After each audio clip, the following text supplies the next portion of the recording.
Vietnam. I talked about this once with James Garner, who won a Purple Heart in Korea. And, Paul Newman, people tend to forget, actually saw active duty during World War II. He was not a minesweeper, but a torpedo boat, and was, under fire on several occasions. The idea that, after that happens, everything else seems relatively unimportant.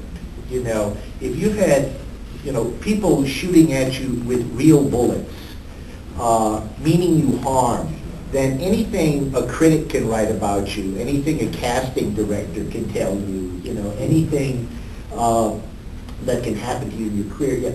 Well, yeah, but, you can't intimidate me. People have tried to intimidate me with bullets, and that didn't work. So, Yeah.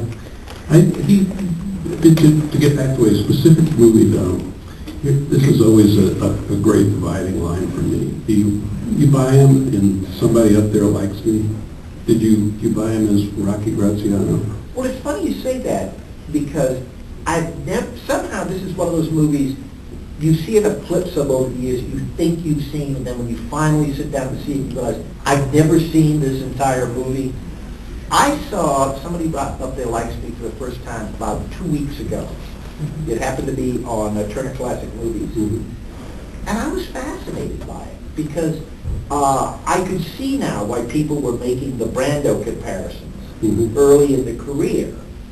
And it was a little distracting, because this was only his second movie, after The Silver Chalice. And already he was trying to do the character actor thing, which was, I was a little conscious of his striving for effect in that I'm not usually aware of in his work. Yeah, I think in some of the early movies particularly, you can see him pushing a little too hard at times.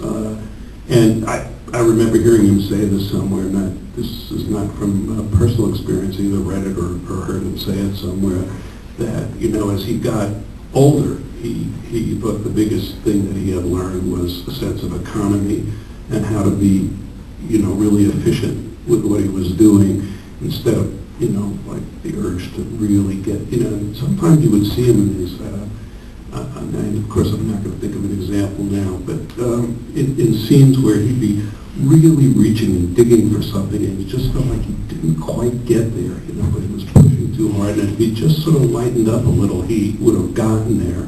And I think he learned how to do that over time, to kind of tone it down. He also Newman did, when I was a kid, my father, by sheer accident, my father and mother had tickets to go see Newman in Sweet Bird of Youth on Broadway, Newman and Geraldine Page. And my mother got sick, and for some reason my father decided that I could use a dose of culture, and he took me.